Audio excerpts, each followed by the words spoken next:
Today was a fairy tale, you were the prince. I used to be a damsel in distress. You took me by the hand and you picked me up at 6. Today was a fairy tale. There once was a poor widow who lived in a lonely cottage. In front of the cottage was a garden wherein stood 2 rose trees, one of which bore white and the other red roses. She had 2 children who were like the 2 rose trees, and one was called Snow White, and the other Rose Red. They were as good and happy, as busy and cheerful as ever 2 children in the world were, only Snow White was more quiet and gentle than Rose Red. Rose Red liked better to run about in the meadows and fields, seeking flowers and catching butterflies, but Snow White sat at home with her mother and helped her with her housework, or read to her when there was nothing to do. The 2 children were so fond of each other that they always held each other by the hand when they went out together, and when Snow White said, "We will not leave each other," Rose Red answered, "Never so long as we live," and their mother would add, "What one has you must share with the other." They often ran about the forest alone and gathered red berries, and no beast did them any harm but came close to them trustfully. The little hare would eat a cabbage leaf out of their hands, the roe grazed by their side, the stag leapt merrily by them, and the birds sat still upon the boughs and sang whatever they knew. No mishap overtook them. If they had stayed too late in the forest and night came on, they laid themselves down near one another upon the moss, and slept until morning came, and their mother knew this, and had not distress on their account. Once when they had spent the night in the wood and the dawn had roused them, they saw a beautiful child in a shining white dress sitting near their bed. He got up and looked quite kindly at them, but said nothing and went away into the forest. And when they looked around, they found that they had been sleeping quite close to a precipice, and would certainly have fallen into it in the darkness if they had only gone a few paces further. And their mother told them that it must have been the angel who watches over good children. Snow White and Rose Red kept their mother's little cottage so neat that it was a pleasure to look inside it.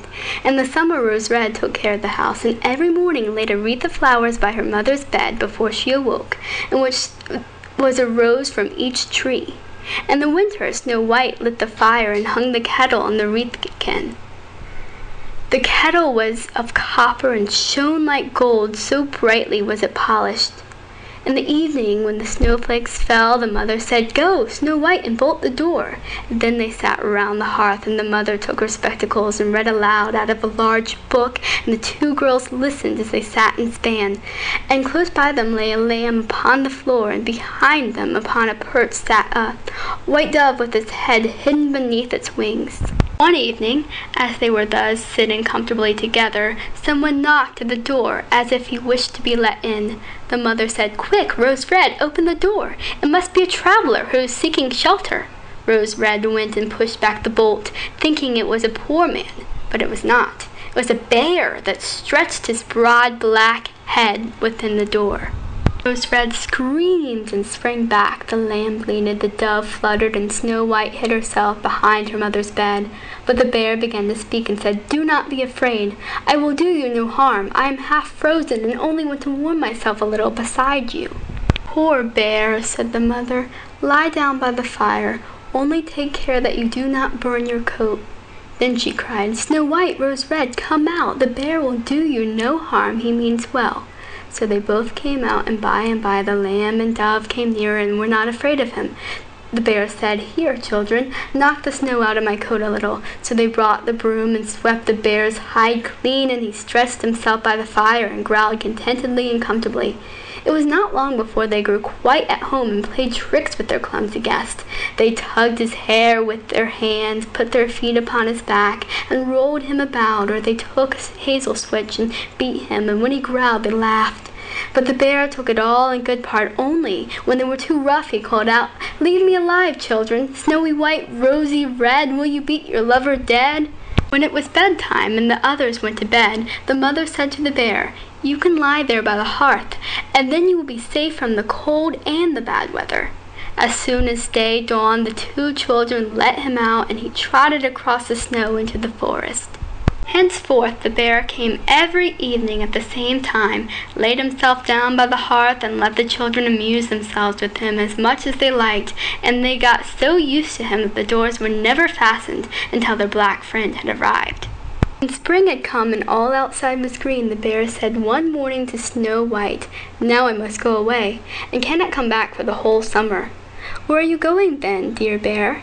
asked Snow White.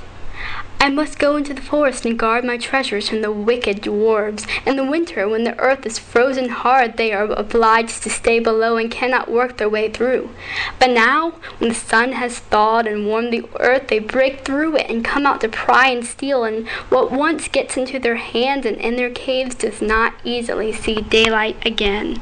Snow White was quite sorry for his going away, and as she unbolted the door for him and the bear was hurrying out, he caught against the bolt and a piece of his hairy coat was torn off, and it seemed to Snow White as if she had seen gold shining through it, but she was not sure about it. The bear ran away quickly and was soon out of sight behind the trees.